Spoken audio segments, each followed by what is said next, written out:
स्वागत आहे तुमचं माझ्या छोट्याशा मिनी ब्लॉग मध्ये। काल मी काही ब्लँकेट आणि शॉल वगैरे धुतलेल्या होत्या आणि आजही मी हे एक ब्लँकेट आणि चादर धुतलेली। काल आवडना किराणा मालाची लिस्ट बनवून दिली होती, तर आवडनी ती लिस्ट जेवढं सांगितलेलं तेवढं सगळ्या गोष्टी घेऊन आलेले आणि तेच मला आता सध्या स्टोअर करून ठेवायचं होतं।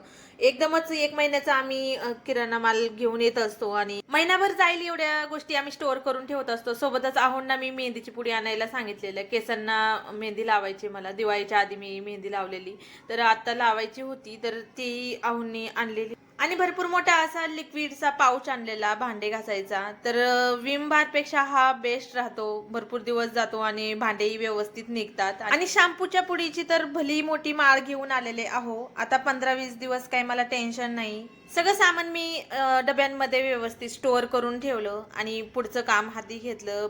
आईकडून मी हे तांदूळ आणलेले होते, तर ते मला व्यवस्थित करून ठेवायचे होते।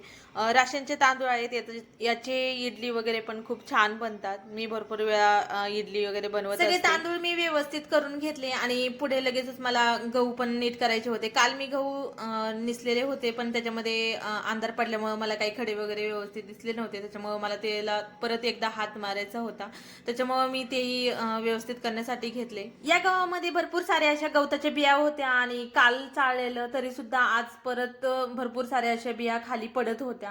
आणि मी असं दळण वगैरे गॅलरीमध्ये करायला बसले की लगेच पारव्यांची घाई राहते, ते खाण्यासाठी येतात आणि असे साईडला बसलेले असतात।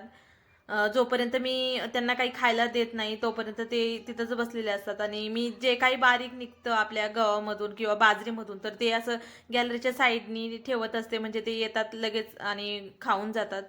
कचऱ्यामध्ये किंवा इकडे तिकडे गहू फेकून देण्यापेक्षा मी गॅलरीच्या साईडला टाकत असते, हे म्हणजे त्यांच्याही मुखी लागून जातं। आणि मायराही गॅलरीत उभी राहून त्यांची अशी ऑब्झर्वेशन करायचं काम करते आणि तिलाही खूप भारी वाटतं हे सगळं पाहताना।